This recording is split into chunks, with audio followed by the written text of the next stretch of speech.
Assalamualaikum warahmatullahi wabarakatuh. Kembali lagi bersama saya Putri Auria. Kita masih di bab yang sama, yaitu kasus-kasus pelanggaran hak dan pelanggaran kewajiban warga negara.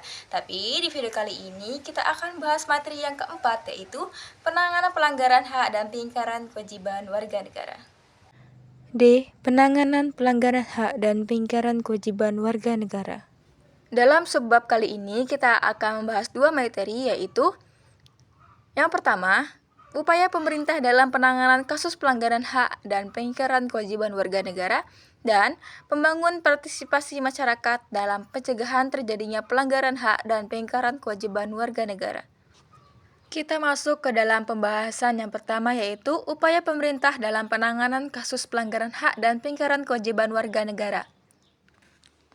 Menurut pasal 1 angka 6 UU nomor 39 tahun 1999, pelanggaran hak asasi manusia adalah setiap perbuatan seseorang atau kelompok orang termasuk aparat negara, baik disengaja maupun tidak disengaja, atau kelalaian yang secara hukum mengurangi, menghalangi, membatasi, dan atau mencabut hak asasi manusia seseorang atau sekelompok orang yang dijamin oleh undang-undang dan tidak mendapatkan atau dikhawatirkan tidak akan memperoleh penyelesaian hukum yang adil dan benar berdasarkan mekanisme hukum yang berlaku.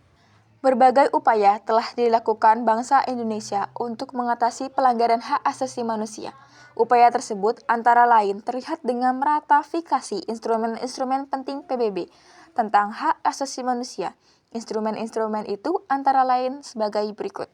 A. Konvensi melawan penyiksaan dan perlakuan kejam lainnya termasuk perlakuan merendahkan dan hukuman.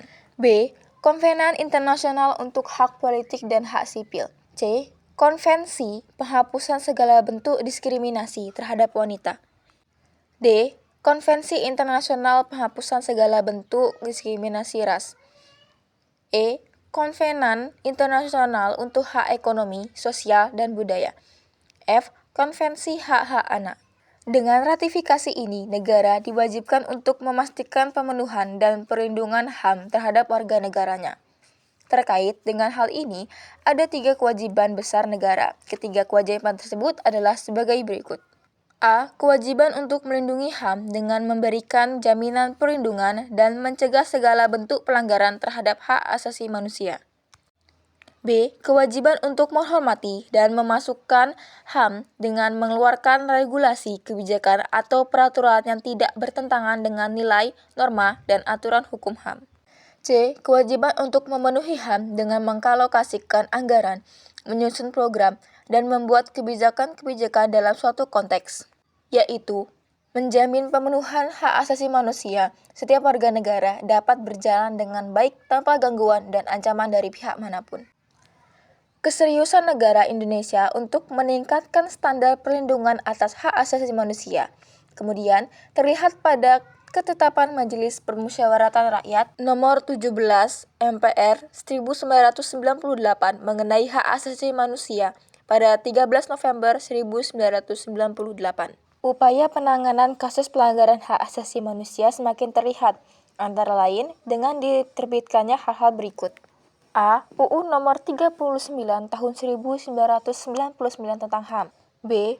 UU Nomor 26 Tahun 2000 tentang Pengadilan HAM.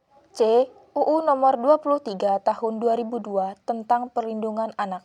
2. Membangun partisipasi masyarakat dalam pencegahan terjadinya pelanggaran hak dan pelanggaran kewajiban warga negara. Ada 2 cara yang dapat dilakukan untuk mengatasi pelanggaran kewajiban warga negara, yaitu A. Cara preventif adalah upaya yang dilakukan untuk mencegah terjadinya pelanggaran kewajiban sebelum pelanggaran kewajiban itu terjadi. B. Cara represif adalah tindakan aktif yang dilakukan pihak berwajib pada saat pelanggaran kewajiban itu terjadi agar pelanggaran tersebut tidak terulang kembali. Sekian video dari saya, maaf bila banyak salah kata. Wassalamualaikum warahmatullahi wabarakatuh.